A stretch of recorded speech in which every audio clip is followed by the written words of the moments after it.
तो दोस्तों कैसे हैं आप सभी। आशा करता हूं कि आप सभी अच्छे होंगे। तो दोस्तों आपके लिए सबसे बड़ी खुशखबरी है। पोस्ट ऑफिस में ग्रामीण डाक सेवक के लिए 15,000 पदों पर एक बार फिर से भर्ती निकाल दी गई है। यदि आप केवल और केवल 10वीं पास हैं तो आप इसके लिए आवेदन कर सकते हैं। 22 मई से इसके फॉर्म भरना स्टार्ट हो जाएंगे।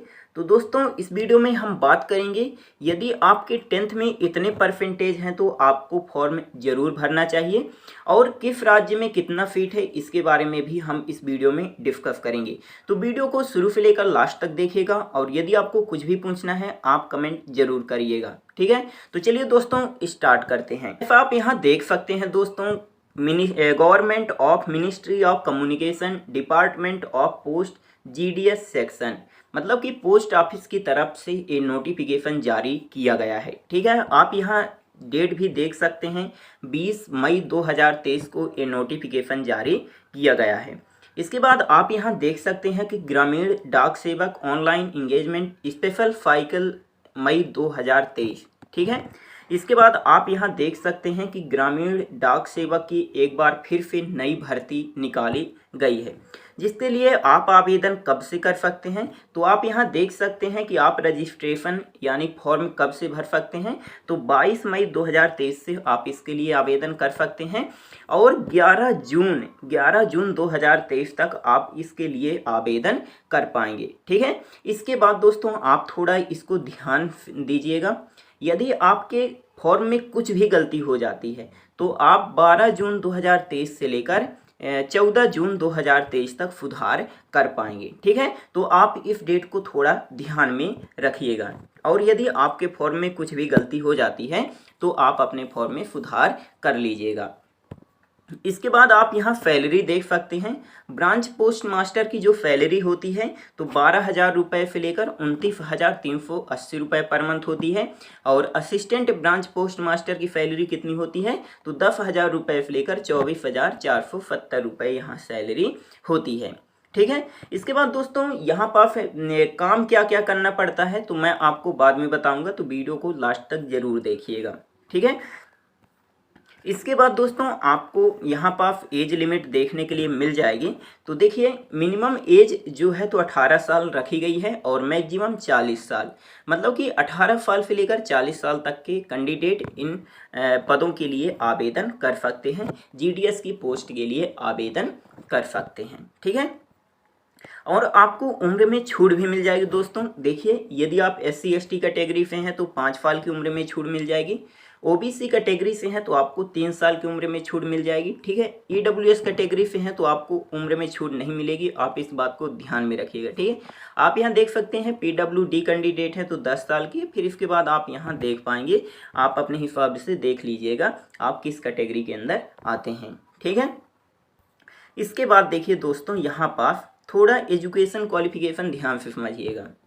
10वीं पास हैं तो आप इसके लिए आवेदन कर सकते हैं, ठीक है। मैथ और इंग्लिश कंपलसरी है, ठीक है। 10th क्लास में होना ये बहुत ही कंपलसरी है, ठीक है। इसके बाद दोस्तों आप यहाँ ध्यान में रखिएगा, कंप्यूटर का थोड़ा बहुत नॉलेज आपके पास होना चाहिए, मतलब कि आपके पास आपसे कंप्यूटर चलाते बनना चाहिए, ठीक है। मतलब कि अगर दे दिया जाए ऑफिस में, पोस्ट ऑफिस में अगर आपको कंप्यूटर चलाने को दे दिया जाए तो आपसे वो काम बन जाना चाहिए, है ना। और साइकिल चलाते बननी चाहिए, आजकल नॉर्मली है सबसे साइकिल चलाते बनती है ना। इसके बाद दोस्तों थोड़ा आप यहाँ ध्यान से समझिएगा, एक इस पॉइंट को थोड़ा नोट कर लीजिएगा। जैसे देखिए यहाँ पास लिखा है कि the applicant should have studied the local language, that is name of the local language at least up to secondary standard. मैं आपको इजी तरीके से समझाता हूँ कि ये कहना क्या चाहता है।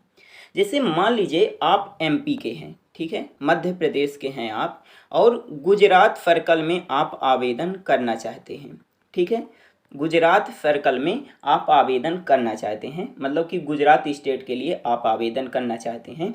तो देखिए गुजरात की जो लोकल लैंग्वेज है तो क्या है, गुजराती है, तो आपसे गुजराती बोलते और लिखते बननी चाहिए, सिंपल सी बात है, ठीक है। मान के चलिए यदि आप बिहार के हैं और महाराष्ट्र सर्कल में आवेदन करना चाहते हैं तो आपसे मराठी बोलते और लिखते बननी चाहिए। आप इस बात को ध्यान में रखिएगा, ठीक है। इसके अलावा जैसे मान लीजिए यदि आप गुजरात महाराष्ट्र से हैं और आप एमपी सर्कल, बिहार सर्कल या उत्तर प्रदेश सर्कल में आवेदन कर रहे हैं तो आपसे हिंदी बोलते और लिखते बननी चाहिए। आप इस बात को ध्यान में रखिएगा क्योंकि ज़्यादातर इन राज्यों में हिंदी ही बोली जाती है, ठीक है। तो आप इस बात को थोड़ा ध्यान में रखिएगा। ओके, इसके बाद दोस्तों आपको यहाँ पर सिलेक्शन क्राइटेरिया देखने के लिए मिल जाएगा कि आपका जो सिलेक्शन है तो कैसे किया जाएगा। तो देखिए सिलेक्शन इस बार भी 10th क्लास के परसेंटेज के आधार पर होगा, जैसा आपको पहले से मालूम होगा, ठीक है। तो 10th क्लास के परसेंटेज के आधार पर यहाँ मेरिट लिस्ट तैयार की जाएगी। जब आपका मेरिट लिस्ट में नाम आ जाएगा उसके बाद आपको डॉक्यूमेंट वेरिफिकेशन के लिए बुलाया जाएगा। इसके बाद दोस्तों थोड़ा आप यहाँ ध्यान से मेरी बात सुनिएगा। यदि आपके 10th क्लास में सीजीपीए थे तो उसको परसेंटेज में कन्वर्ट करने के लिए आप क्या करेंगे, 9.5 से मल्टीप्लाई करके आप उसको परसेंटेज में कन्वर्ट कर लीजिएगा। अब हम बात कर लेते हैं दोस्तों कि यदि आपका ग्रामीण डाक सेवक की पोस्ट में सिलेक्शन हो जाता है तो आपको कौन कौन से काम करने पड़ेंगे। तो देखिए सबसे पहले आपको मैं यहाँ पास पहला काम बताता हूँ। यदि कोई गवर्नमेंट नई योजना लाती है तो उसके बारे में लोगों को आपको बताना पड़ेगा, जागरूक करना पड़ेगा। दूसरा, यदि किसी का डाक आता है तो उसके घर तक आपको वो डाक पहुँचाना पड़ेगा, ठीक है। तीसरा, आपने इंडियन पोस्ट पेमेंट बैंक का नाम सुना ही होगा, ठीक है। इस बैंक में आप क्या करते हैं, पोस्ट ऑफिस में, मैं आपको सिंपल तरीके से समझाता हूँ। पोस्ट ऑफिस में पैसे का लेन देन भी होता है, पैसा जमा भी होता है और निकाला भी जाता है, तो ये भी आपको काम करना पड़ेगा, ठीक है। ऐसे बहुत सारे काम होते हैं जो आपको करना पड़ेगा, ठीक है। डाक जो वहाँ पास क्या होता है कि डाक की आपको छटनी करनी पड़ती है, ठीक है, कि किस एरिया में कौन सा डाक भेजना है, ठीक है। इसकी भी आपको छटनी करनी पड़ती है, तो वो भी आपको ही काम करना पड़ता है, ठीक है। ऐसे बहुत सारे काम हैं जो आपको करना पड़ेगा, ठीक है। मिनिमम 5 से 6 घंटे आपको काम करना ही पड़ेगा, ठीक है।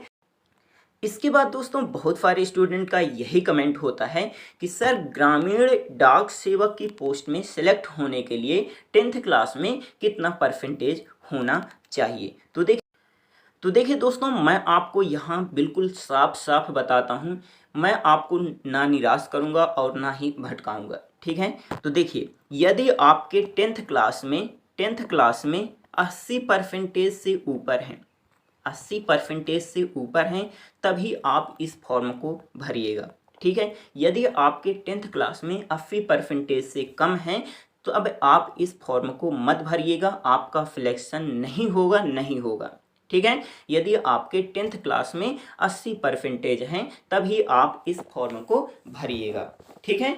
क्योंकि यहाँ पर अधिकतम जो स्टूडेंट का सिलेक्शन होता है वो 80 प्लस ही होते हैं, ठीक है। यदि आपको कोई बोलता है कि आपके 60-70 परसेंटेज हैं, 75 परसेंटेज हैं, आप भर दीजिए आपका सिलेक्शन हो जाएगा, तो बिल्कुल गलत है, आपका सिलेक्शन यहाँ नहीं होने वाला है, ठीक है। क्योंकि बहुत ज़्यादा यहाँ कंपटीशन रहता है, 99, 96, 95 ऐसे परसेंटेज वालों का यहाँ सिलेक्शन होता है।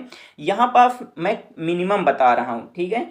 यदि आपके 80 परसेंटेज से ऊपर हैं तभी आप इस फॉर्म को भरिएगा, मैं इससे ज़्यादा कुछ नहीं कहूँगा, ठीक है।